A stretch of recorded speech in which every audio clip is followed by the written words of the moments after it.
Bom dia, gente, graça e paz, amém? Que alegria, mais um domingo, nós estamos aqui, 31 de maio, encerrando esse mês que Deus nos deu, mês da família. Como é bom a gente estar aqui, estamos começando nossa rotina da manhã, mas além da rotina tem muito extra nesse dia que Deus nos permitiu preparar. Nós estamos contentes, gratos a Deus por isso, e que bom a gente já começar tudo isso que está no plano para o nosso dia de hoje. Pela manhã aqui a gente tem os nossos minutos devocionais e hoje, encerrando maio, a gente ainda vai a uma dessas passagens do Evangelho de Lucas. O Evangelho de Lucas, a gente tem lembrado, é esse Evangelho que olha para os renegados, vamos dizer assim, socialmente, não é? O Evangelho dos excluídos. Ele vai ter diversas abordagens, ele vai ter diversos enfoques nessa direção. E além disso também, a gente nesses domingos aqui de maio, a gente tem olhado para essas passagens de um tom familiar, que envolvem famílias, que envolvem casas, onde Jesus está presente, onde Jesus de fato é alguém no ambiente. E hoje nós vamos olhar para essa passagem. Convido você que abra a sua Bíblia, celular, ou acompanhe na tela, a leitura aí de Lucas, capítulo 5, e a gente lê aqui a partir do versículo 27, esses poucos versículos que falam aqui sobre Jesus em mais um desses episódios, tá bem?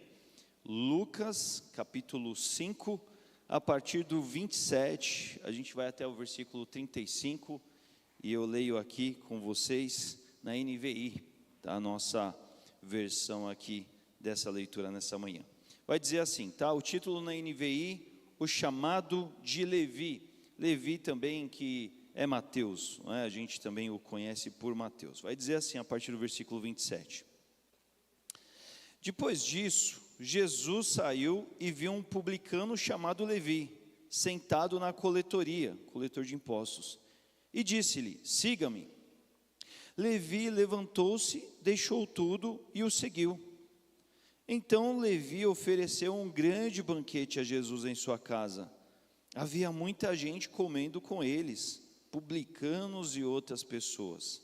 Mas os fariseus e aqueles mestres da lei que eram da mesma facção, queixaram-se aos discípulos de Jesus. Por que vocês comem e bebem com publicanos e pecadores? Jesus lhes respondeu, não são os que têm saúde que precisam de médico, mas sim os doentes. Eu não vim te chamar justos, mas pecadores ao arrependimento. E eles lhes disseram, os discípulos de João jejuam e oram frequentemente, bem como os discípulos dos fariseus. Mas os teus vivem comendo e bebendo. Você e os seus discípulos aí comendo e bebendo, só festa. Jesus respondeu, podem vocês fazer os convidados do noivo jejuar, enquanto o noivo está com eles? Mas virão dias quando o noivo lhes será tirado, naqueles dias jejuarão. Gente, quando a gente lê as passagens bíblicas, a gente facilmente poderá perceber que elas são sempre diretas ao ponto. A gente tem textos que às vezes nem sempre dão todos os detalhes, ficam contando ali palavra por palavra o que estava acontecendo. Então a leitura ela é muito direta. Isso é porque é um tempo em que você não tem papel, você não tem o digital, você não tem facilidade, espaço, ocasião para ficar escrevendo um montão. Então, o que acontece? Dentro do registro, o registro ele é intencional, diretamente naquilo que ele quer comunicar, tá? E por isso que alguns detalhes aqui, eles ficam mais em termos de nuances que a gente pode construir conforme as outras coisas que a gente vai lendo aqui. Mas o que nós lemos aqui inclui do quê? Inclui acerca de quando Levi é chamado para ser um dos discípulos de Jesus. E Levi, ele é um daqueles que ele não é bem visto, porque ele é coletor de impostos. Ele é alguém muito indesejado, indesejável nos seus dias, porque o coletor de impostos naquele tempo, o publicano e tudo mais, né, ele era meio que um inimigo do seu povo, aos olhos do seu povo, porque eram aqueles que cobravam impostos, eles estavam de alguma forma associados ao governo romano, e estando associados ao governo romano, de alguma forma já não dava uma boa situação, já virava gente que não era muito bem deles. E além disso, muitos desses homens, mão grande, cobravam mais do que deviam cobrar, se aproveitavam dessa situação. Creio eu que dentro dessa lógica que humanamente é muito presente nos homens, é aquele tipo de situação assim, já que estão me desprezando mesmo, alguma coisa eu vou levar disso aqui então, não é? Então era muito comum, era muito presente nesses dias, essa realidade de você ter esse povo sendo muito indesejado, sendo muito assim repelido naturalmente, tá? Era o que a gente tem aqui. E aí, o que acontece? Levi, mesmo nessa situação e configuração toda, ele é chamado para ser discípulo de Jesus. E ele vai, e vai feliz, vai contente, fica tão contente que ele fala assim, eu vou abrir a porta da minha casa, eu vou dar uma festa para Jesus. E Jesus, não é, como bom judeu, ele não era alguém que não rejeitava de forma alguma uma festa. Ele gostava, o povo judeu em si era um povo festivo. Deus do Antigo Testamento sempre vai ensinar o seu povo a celebrar, comemorar, a experimentar grandes momentos, tá? Então assim, era do próprio judeu ele viver esses momentos. Mas essas festas aqui saem até do rito das festas religiosas que eles viviam na situação do templo. Eram festas de casa mesmo, festas de aconchego, banquete, o povo junto, o povo rindo, o povo brincando, o povo feliz por estar juntos. E aí você tem essa ala aqui dos judeus, fariseus, que os caras eles são ritualistas, eles são legalistas, e eles ficam incomodados com esse Jesus que gosta de uma festa, que está com seus discípulos em meio à festa. E é em meio a isso que eles vão criticar Jesus. Vamos falar assim, em outras palavras, no nosso tempo, que festaiada é essa aí? Vocês não param de festejar, vocês estão sempre o tempo todo aí nessa farra. E os discípulos de João, os caras oram, jejuam o tempo todo, os dos fariseus também, eles sim são os bons crentes, mas eles sim são piedosos, mas você e os seus aí, Jesus, vocês são muito estranhos com essa história toda. E é a partir disso que Jesus, ele traz aqui a sua resposta em dizer assim, olha, o noivo está com eles, o noivo está aqui, participando aqui, desse tempo, dessa época. Se eu estou aqui, é motivo para festa, é motivo para alegria, e nós vamos comemorar, nós vamos celebrar, e vamos celebrar com todos mesmos, não é? Aqui a gente vê que a festa na casa do Levi estava cheia de gente, e cheia de gente não classificável para aquela geração, para aqueles fariseus, para aqueles religiosos. Era gente assim, não, essa gente aqui é impura, essa gente é errada, essa gente não tem que estar na festa.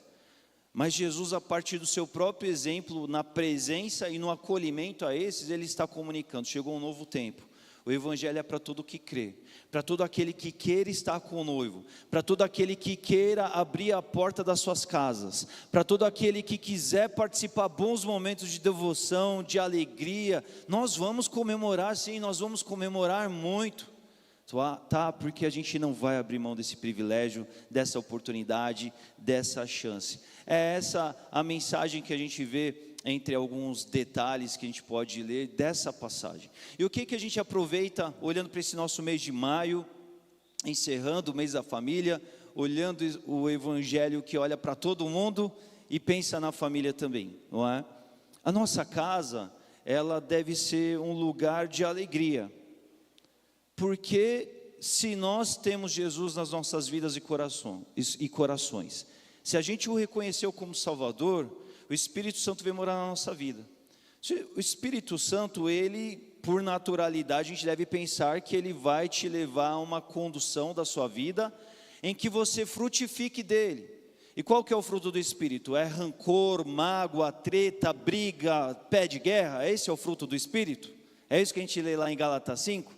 Todo mundo de mal com todo mundo carrancudo, todo mundo de cara virada, todo mundo não fala um com o outro. É esse o fruto do Espírito?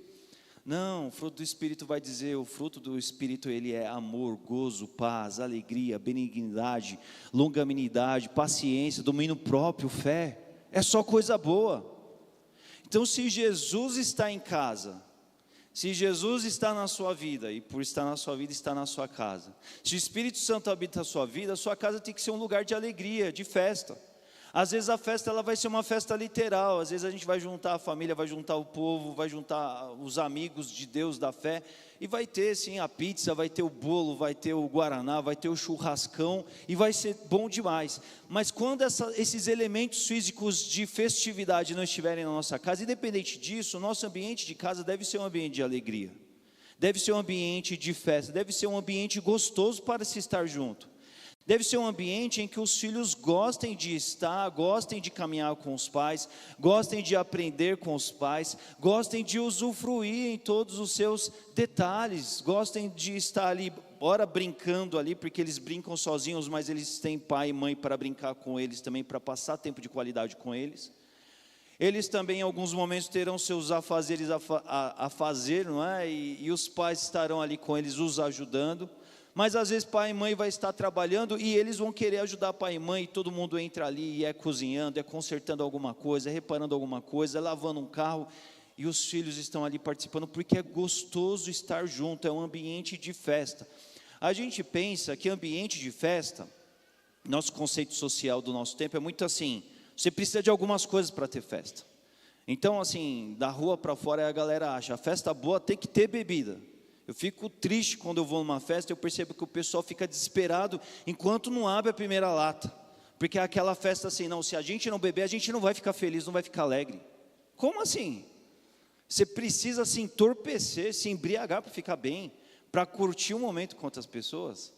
Mas esse é o ambiente. Não, você precisa ter música alta, você precisa ter uma pancada forte, você precisa ter coisas para te tirar da sua sobriedade, para que você fique bem louco e você possa curtir uma festa. Não, o povo de Deus é diferente. O povo de Deus é um povo que tem a alegria da salvação, e a partir da salvação, tudo de bom que a salvação nos dá. E a salvação, ela nos reconcilia com Deus, mas ela também nos reconcilia com o próximo. Fatal, a Bíblia nos mostra isso.